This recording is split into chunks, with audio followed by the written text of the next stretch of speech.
Welcome to Turn the Page, the official podcast of the Syosset Public Library.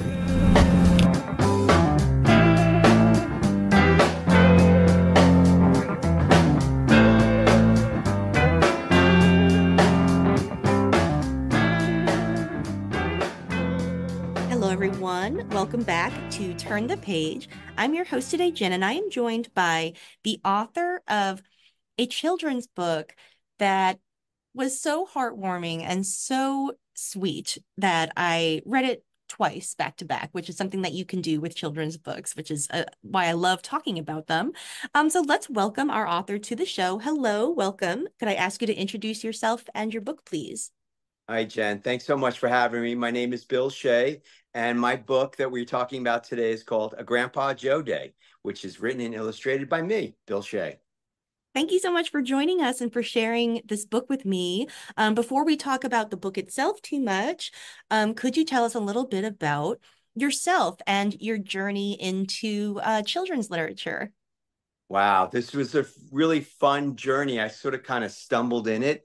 I spent most of my career in the world of advertising, and then after that, I was the creative director of Autism Speaks for the first 8 years. And then after that, I left and I sort of been working with a lot of nonprofits. And about 4 years ago, I had a lot more time on my hands, which I think a lot of people did.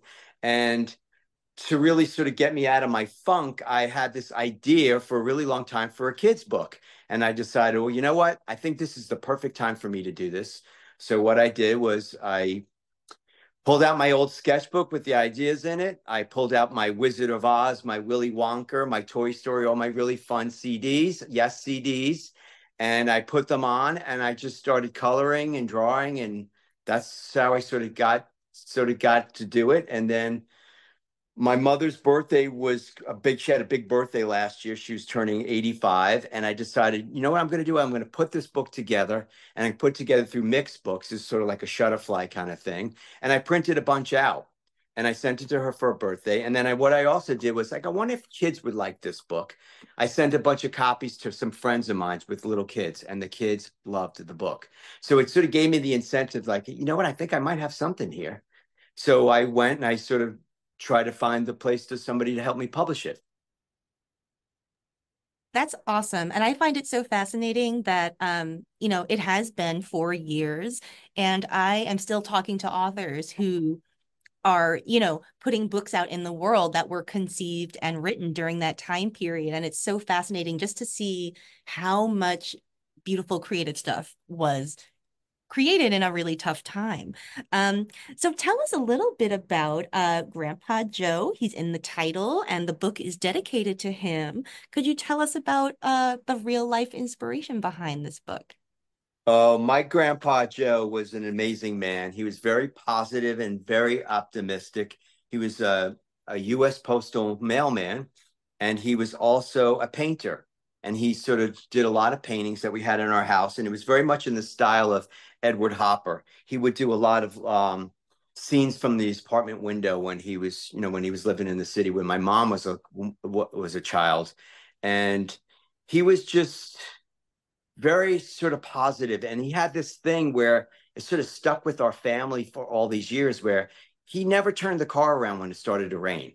He didn't let anything sort of get in his way of what if he wanted to do something.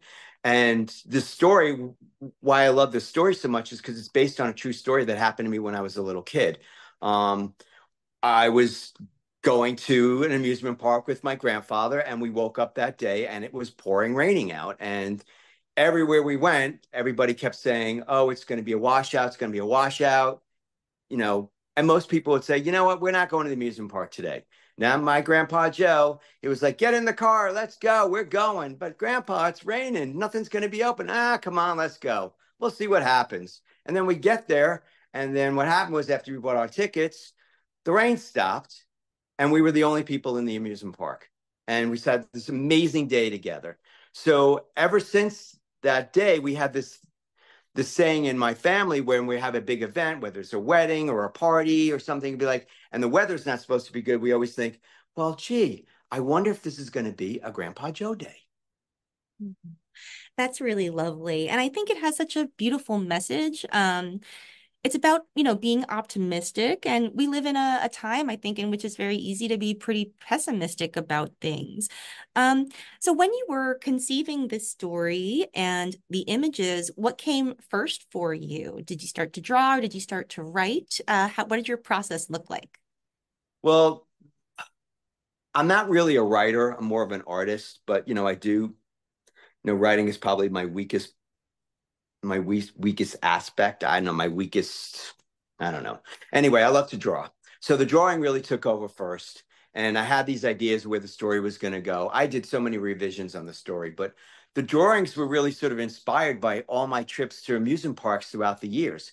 I love amusement parks. I've been to amusement parks all over the country. I even went to an amusement park in Spain, the one in Barcelona on top of the mountain. And I would just take pictures all the time. I would just take pictures of me on roller coasters, pictures of me and my family on rides, and I saved them all. And I also, every time I ride a roller coaster, the first question I always ask the operators, "Where's the camera? Where's the camera on the ride?" And I would make sure I posed for the photo. And then if I liked the picture, I would buy the picture. If I didn't like the picture, I'd get back on the line and know where the camera was so I could pose again. So I had this really extensive collection of photos from me in amusement parks throughout all these years. And I just used bits and pieces of the imagery for the book. So, when they're on the carousel, I used a reference picture from my nephew and my brother-in-law when they were on the ride, and that was down in Virginia. And then the Skyline ride was from Sandusky, and then this ride was from this roller coaster. That one's from Coney Island. This one's from Rye Beach. So it was sort of like I was able to take all these amusement parks that I went to, and it was able to combine them and put them into this book and make it, this is, to me, is my ultimate amusement park, the one that my grandfather took me to. Wow. It's really sounds like a very lovely process that let you revisit old memories and like family photos even. That sounds like very yeah, what a nice way to spend a time when we were all just sort of indoors with not a lot to do. It really took me to a sort of fantasy land. I think the music really helped me. I listening to Wizard of Oz and Willy Wonka, and like I said earlier, all those really fun, childlike stories, and I wanted to sort of capture that flavor in my book. And I think that the music really helped me to do that. So, yeah. Great. Do you feel like there was anything that you took out of this sort of experience of like re-immersing yourself in childhood via, music and images? Has it changed your approach maybe to how you interact with the world or how you, think about the future or how things are gonna be? Well, one of the things that I really love about this book is that I'm reconnecting to people in my life that I haven't seen in a really long time. And that's been such a gift. And the other thing that I really wanted to do with this book was that I really wanted to share something positive, because there's so much negativity out there. There's so much discourse. There's so much people hating on each other. And, this message that my grandfather instilled in me, I just wanted to get that out. I really wanted to share it. And I've been going all over the country and reading my book to a lot of kids in schools and hospitals and nursing homes. And people are really connecting to this message. And that's the part about this book that makes me feel like I feel like a winner with this book, because my heart is filled with so much love, because I can see when I'm acting out the book or reading the book, I could see where they got, oh, wow, where I could see the moment where it clicks on for them. And it's just been so special. Would you say that you think you wrote it and illustrated it with both a child audience and sort of like, let's call it like an inner child audience, for grown-ups encountering the book? It's sort of like, Jen, that's sort of like a magical moment that happened. Originally it was like I wanted to sort of like aim this book at kids, but then again, a lot of my friends are at that age where they're grandparents now, right? So the feedback that I've been getting from a lot of my friends that are grandparents is that this book is taking them back to when they were a child. They're seeing it in their grandchildren, and it's this really nice connection that's happening. And the response that I've been getting is just been overwhelming. I'm just blown away by how people are reacting to my book. And I'm just really thrilled. It makes me really happy. It makes me feel like, I sold 1 million books.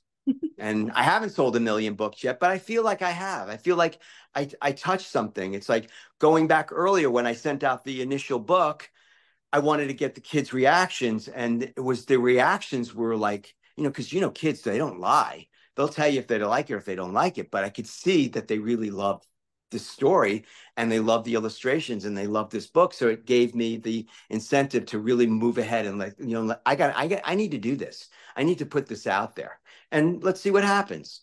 And the response has been amazing. That's great. Yeah, I'm wondering like what you've mentioned some events that you've done and that you've done a lot of reading of the book. And I think that that's like a really important thing to consider, especially in terms of its origins during the pandemic. Right before we started filming, we were talking about how so much stuff has moved onto computers, but reading a child a book in person is such a moment of connection, and it's a really nice like intergenerational experience too. And so, yeah, like what do you feel like you learned any things from the kids that you encountered while presenting this book that you're gonna, take with you into the future? Oh, there's a lot of things that I'm taking with me into the future. It's just, I mean, every time I read the book to a group, whether it's one kid or, 10 kids at the library or, a classroom of 500 kids, I just see the enthusiasm that they get. And, when the magic moment in the book happens where they like, oh, I could see the joy when it goes from being a rainy day to this day where Grandpa and Billy have this magic day together. And I could just see how much they really love that.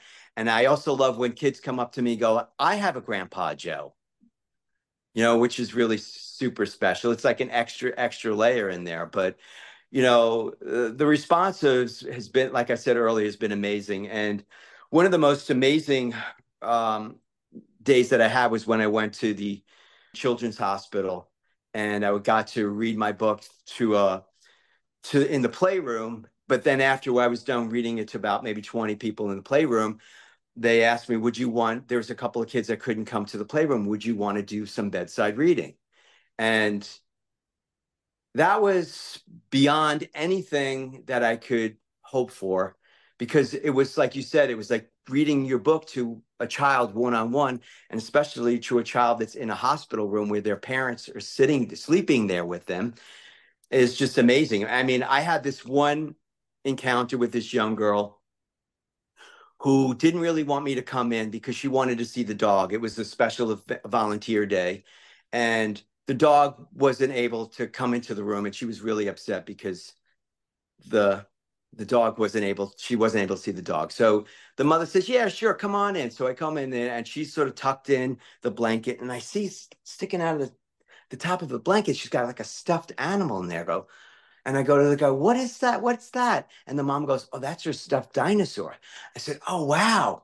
You like dinosaurs? She goes, yeah, I like dinosaurs. And then she takes it out. She's starting to warm up. She takes it out and I go, that's what you sleep with? She goes, yeah. I said, well, don't tell anybody, but I sleep with a stuffed monkey.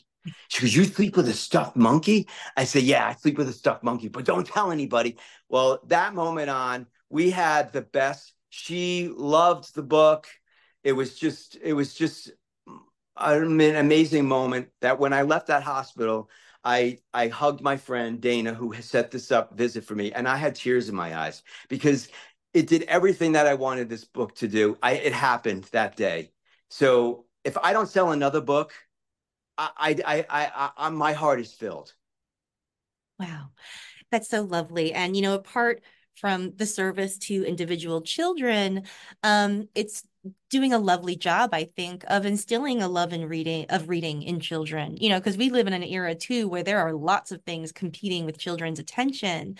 And they're usually electronic and flashy and shiny, and so to draw kids back into the experience of reading a paper book, and even, the book itself sort of like celebrates what we could call like an analog experience, right? Like so I think it's a really nice reminder to kids of like the world outside of their phone or their iPad, and what else the world has for you. That's very lovely.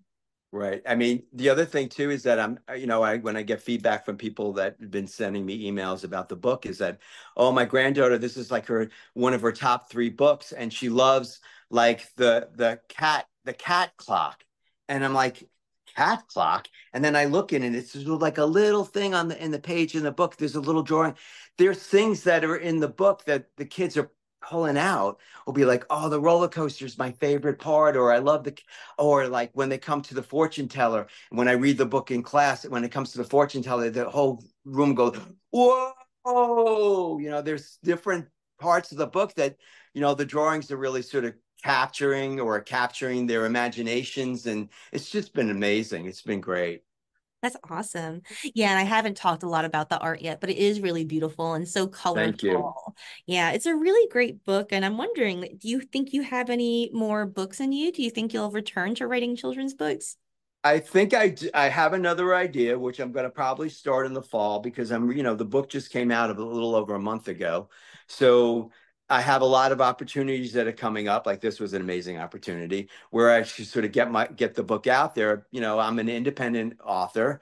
I'm at a small publishing house, but they've been amazing. KWE, they've been amazing helping me get it out there. And I just want to see how many more people I can share my story with.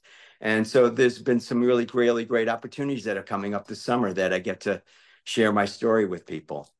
Oh, that's great. Well, thank you so much for joining us and for sharing this book with me and our listeners. I think that people, our patrons are going to love it as much as everybody else did. So, but yeah, thank you so much for coming and stopping by the show. Well, thanks so much, Jen, for having me. And you could get my book everywhere, Amazon, Barnes and Noble, but especially if you go to your local independent bookstore, they're the best. They will order the book for you and make a relationship with these people. They're the hearts and soul of books. And there's nothing better than walking into a bookstore and smelling the books. That is, to me, it's like there's no better smell than that. It's so good. Yes, it's so good. And we love independent bookstores here. So yes, get a copy of this wherever you like, but get one. Exactly. Thank you. And the one thing I want to say to everybody is I hope everybody has lots of Grandpa Joe days. Hey, yes, please have yourself a Grandpa Joe day. It's just a really beautiful way of looking at the world and, teaching children resilience and hope, which is a really gorgeous thing. Which I think we need now more than ever. 100%. Yes. All right. Thank you so much again. Thank you so much, Jen. This was amazing. Thank you. Oh, no problem. All right, listeners, thank you for joining us as well. It's time to close this chapter. It's time to close this chapter of Turn the Page. Join us for the next episode.